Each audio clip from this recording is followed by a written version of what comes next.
Hello, good morning students. How are you this morning? I hope all of you are fine. Hari ini kita sudah masuk tema 1, subtema 4, hidup rukun di masyarakat, pembelajaran 1. Kita coba amati gambar di bawah ini dengan cermat. Coba dilihat gambar pertama itu kira-kira kalimatnya adalah lingkungan terlihat kotor karena tidak dibersihkan.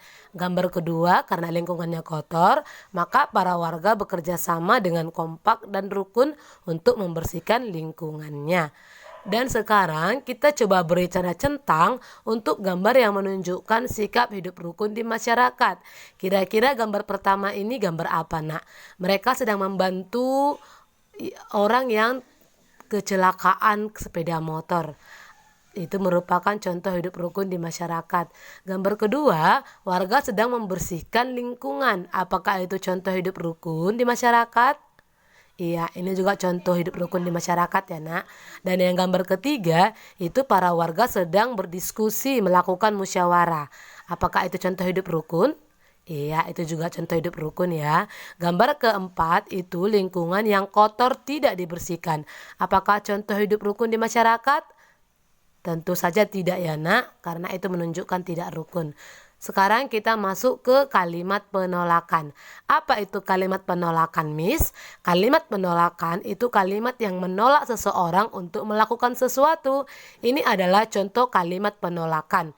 Kita bisa menggunakan kata tidak mau, tidak bisa, atau kata maaf. Dan sebutkanlah alasannya kenapa kamu menolak. Oke anak-anak. Nah, sekarang kita disuruh mengamati gambar di bawah ini dan kita urutkan. Inilah urutan gambar yang sesuai. Selanjutnya kita coba mengamati. Rumah Udin bersih dan nyaman. Udin, Edo, dan Siti membuat prakarya di rumah Edo. Mereka membuat prakarya dengan bahan-bahan yang berbeda. Kira-kira mana hasil gambar bahan-bahan tersebut anak-anak? Coba dilihat. Iya, gambar ini ya, Nak ya. Inilah hasil dari bahan-bahannya. Sekarang coba kita tuliskan alat dan bahan yang digunakan Udin, Edo, dan Siti. Kira-kira Udin menggunakan bahan dan alat apa? Iya, Udin menggunakan pensil, kertas karton, putih, lem, dan biji-bijian. Sementara Siti, alat apa yang digunakan Siti? Siti menggunakan kertas karton putih, lem, pasir, dan cangkang kerang. Coba dilihat ya, Nak, gambar yang tadi. Kita lanjut ke Edo. Edo menggunakan alat dan bahan apa? Benar, Edo menggunakan pensil, kertas karton putih, gunting, dan daun-daunan. Nah, itulah dia. Sekarang kita coba menentukan jumlah dan selisih kedua bilangan. Jumlah itu adalah hasil dari penjumlahan. Sementara selisih adalah hasil pengurangan bilangan besar dikurangi dengan bilangan kecil. Ingat ya, Nak, itulah perbedaan jumlah dan selisih. Sekarang kita coba kerjakan soal berikut. 356 dan 344. Sekarang kita cari jumlahnya. Nah, kata tadi jumlah itu ditambahkan ya, Nak. Kemudian tambahkanlah satuan dengan satuan, ratusan tambah ratusan, puluhan tambah puluhan. Kita coba jumlahkan satuannya tambah satuan. 6 tambah 4 adalah 10. Tulis 0, simpan 1. Karena ratusan itu disimpan, satuan ditulis. Kemudian kita kerjakan bagian puluhan. 1 tambah 5 tambah 4 itu berapa anak-anak? Benar, 10. Nah, sama seperti tadi. 0 ditulis, 1 disimpan di ratusan. Sekarang kita lanjutkan ratusannya. Kita hitung. 1 tambah 3 tambah 3 itu adalah berapa anak-anak? Coba dihitung. Iya, benar, adalah 7. Maka hasilnya adalah 700. Sekarang kita cari selisihnya. Tadi itu jumlah ya, Nak. Kalau selisih dikurangkan. Kita kurangkan 356 dikurang 344. Coba kurangkan 6 dikurang 4 itu boleh? Tentu saja boleh, karena 6 lebih besar dari 4. 6 kurang 4 adalah 2. Sekarang masuk kita ke puluhannya. 5 dikurang 4 itu boleh anak-anak? Tentu boleh ya, karena 5 lebih besar. Maka hasilnya 1. 3 kurang 3 adalah 0.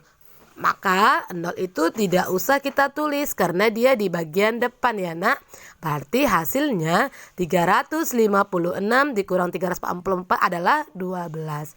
Nah, soal yang kedua kita coba cari jumlah dan selisihnya lagi.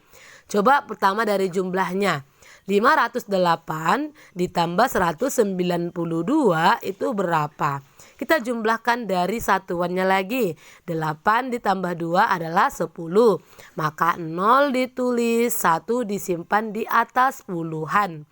Kita jumlahkan puluhannya. 1 ditambah 0 ditambah 9 itu menjadi 10. Sama seperti tadi, 0 ditulis, 1 disimpan di atas ratusan. Sekarang kita jumlahkan ratusannya. 1 tambah 5 tambah 1 itu hasilnya berapa anak-anak? Hasilnya adalah 7. Jadi 508 ditambah 192 adalah 700. Sekarang kita cari selisihnya. Kalau dibilang selisih berarti kita kurangkan. Maka 508 dikurang 192 itu adalah 8 dikurang 2 berapa anak-anak? 6. 0 dikurang 9 itu bisa? Tidak bisa karena 0 lebih kecil, maka 0 meminjam dari si samping, dari si ratusan. Oke, 0 menjadi berapa? 0 meminjam menjadi 10, 5 dipinjam itu menjadi 4 karena 5 kurang 1. Ya nak, kemudian kita kurangkan. 10 kurang 9 itu adalah 1. Nah, selanjutnya ratusan. Jangan lagi 5 ya nak, karena tadi 5 sudah dipinjam. Kita hitung 4 dikurang 1 itu sama dengan 3. Maka 508 dikurang 192 adalah 316. Itulah untuk selisihnya. Sekarang kita masuk soal nomor 3. 437 dan 227. Kita cari jumlahnya.